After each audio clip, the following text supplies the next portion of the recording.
Alright guys, I got the front plate or mid plate, whatever you want to call it, right here with me. We're gonna send it out to a company in Texas that we found. It's called Texas Drivetrain Performance. We're gonna send it out and see what they could do with it, because online they advertise that they have a conversion kit that turns them from a LT to a LS1 or a LS, I mean. And we're gonna see how the conversion comes out. They only charge $95 for it, and we'd prefer to pay only $95 instead of $250 to $300 for a new one. So we're gonna see how it turns out, and we're also getting the input shaft from them. So we'll see how that comes out. All right, so in today's video, we're ready to install the accessories on the motor. We got our new balancer, new alternator, new water pump, and a used power steering pump. We still need to get the pulley, so we're still up in the air about whether we need to install that one or not. But pretty much everything else could go on. It shouldn't get in the way of other stuff, and we already got everything we need. We already got a crank pulley installer and pretty much everything else. And just today we went to the junkyard to pick up this brake cylinder, master cylinder, whatever you call it. Ours was cracked, but we just picked that one up today. So we're gonna start installing some of these parts real quick. So it's the next day and we have everything bolted on. We have the water pump on, the alternator on with the alternator bracket. We just need to drill out right here. And we finally got our ARP crank bolt torqued down. Well, not torqued down, but you know, a few of these like a Douglas. But if you're wondering what the socket you need, you can't really tell on camera, but it's a 1 1/16 12-point socket, and it fits like a glove over that bolt head. And yeah, that's pretty much it. We're just waiting on getting an idler pulley and a tensioner, and that's all we need. And a power steering as well. We just need the pulley for that one as well. And we aren't running AC on this car. You know, we don't need it where we're going, so we're just running these accessories for now. But if we need AC, we have everything to run AC. So we're just waiting on a few other things to fully finish the motor, and here shortly we're gonna probably torque down the heads. All right guys, so we got our LT1 mid plate back in. As some of you guys know, we sent it out to get converted to LS1 spec.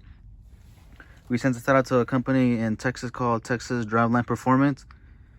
They did a pretty amazing job at converting it. They machined out the holes for the slave cylinder, and they put the slave cylinder mounting area right there. They cleaned it up for me. I sent it out all, you know, dusty and whatever, and they sandblasted it from the looks of it, or at least to me it looks like they sandblasted it. It's all clean now. And we also got an input shaft from them. This is the LS1 input shaft. The input shaft with the bearing and whatnot. And a funny thing to say right now is, for them LT1 guys out there, this is why the LS1 is better.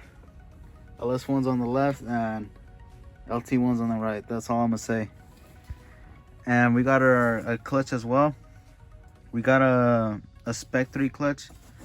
I know there's a lot of like hate around Spec, but at least for us it works out fine. Right now I'm balling on a budget, so I bought a used. I only paid like $150 for it, and it's not that bad. The car isn't going to be daily driven, so you know, it's not the 3 Plus, so that one right there works fine. We also got just a flywheel from the parts store.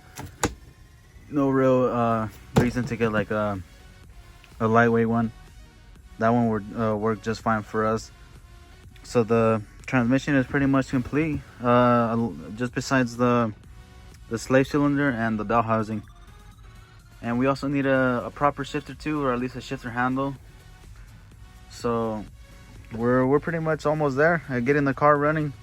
The motor's pretty much done, and so is the transmission. I just need a drive shaft and the slave cylinder and bell housing, and probably a few sensors on the motor, and that's pretty much it. We could drop the motor in pretty soon. We just got to find the right time to do it and figure out how we want to start the car, whether we want to start in this condition it's in today or start it with our power adder. We're unsure yet, but we'll just wait and see. You know, money's tight right now, so you might start at NA, but you know, we might just send and start it, you know, with our power adder. Let them know why it's funny. What? The Texas Drivetrain Performance. Oh, and also, so a while back I posted in the nationwide F-Body groups, like F-Body Empire and F-Body Nation. I think each had over 50,000 members. I posted about my 93 T56 and if I can convert it to LS1, and they all said I couldn't because the teeth on the cluster gear had to be 31 and the 93 had 28. So I was like, you know what, whatever, I'll sell that T56, and it was relatively clean. I don't know if I showed any footage on the channel of it, but it was really clean, you know, probably less than 2,000 miles on it from what I was told and based on the backstory.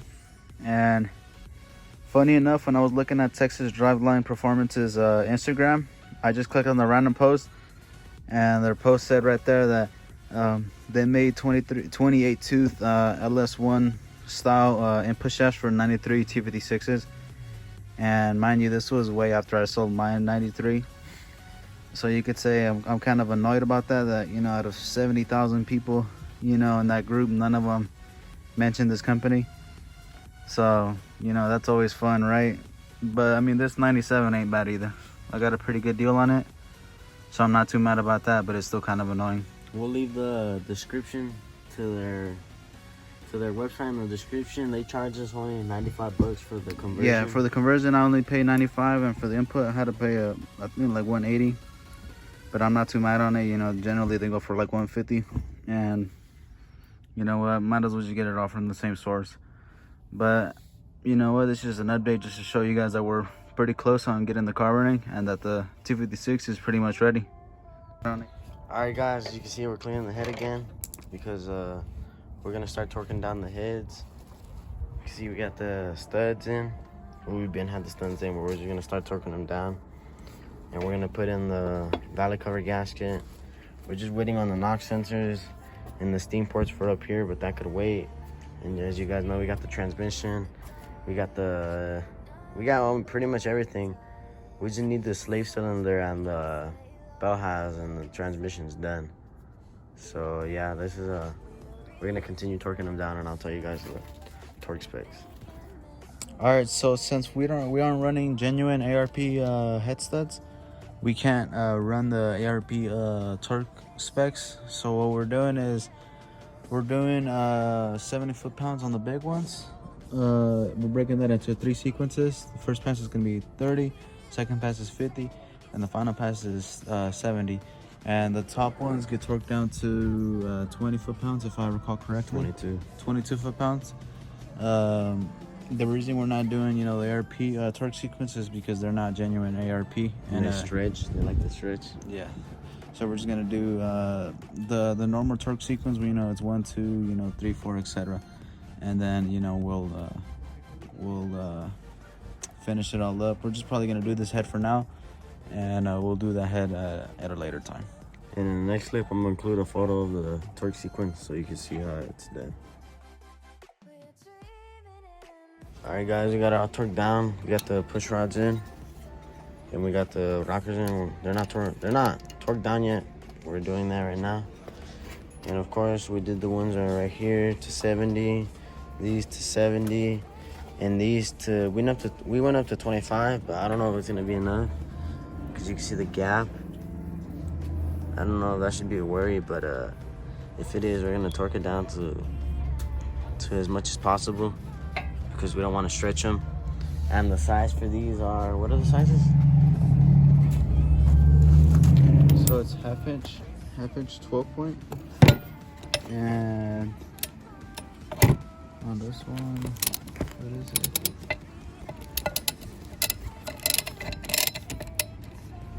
It's a 11 millimeter 12 point. Half inch 12 point. I'd recommend a deep socket. And 12 point 11 millimeter. You don't need a deep socket for that one. But yeah, we're gonna continue. All right, so the front plate is now on. It bolted on pretty good. We just had to stand up the transmission to make sure everything aligned. It was kind of a pain to stand it up in here without like a proper area to stand it up, but we made it work. We put RTV around the surface, or like the edges of the front plate. I think it was actually on the transmission casing, and then we sandwiched the cover on, of course. And we put a thread locker on the transmission bolts. They're all 15 millimeters, so we put a thread locker on those. We have yet to torque those down.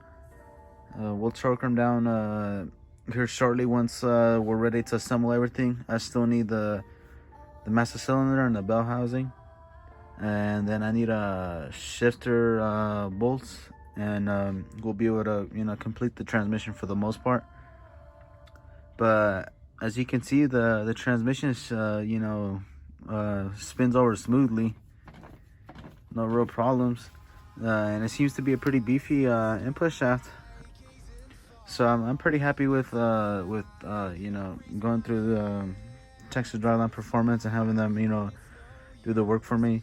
It wasn't too bad, and the turnaround was pretty quick. I think I waited in total like a week and some change, and I really only waited that long because I sent my package on the weekend, so it took a little bit longer. But the price was pretty good, and it was worth it. It came out pretty clean, and as you can tell, the front cover is cleaner than the rest of the transmission. So we need to clean the rest of the transmission to make it look good. But overall, we're pretty happy, and we're moving along with the build. We still need a few other things, but we're almost there. Just hurting for cash right now, but you know how that goes. So we'll continue when we can.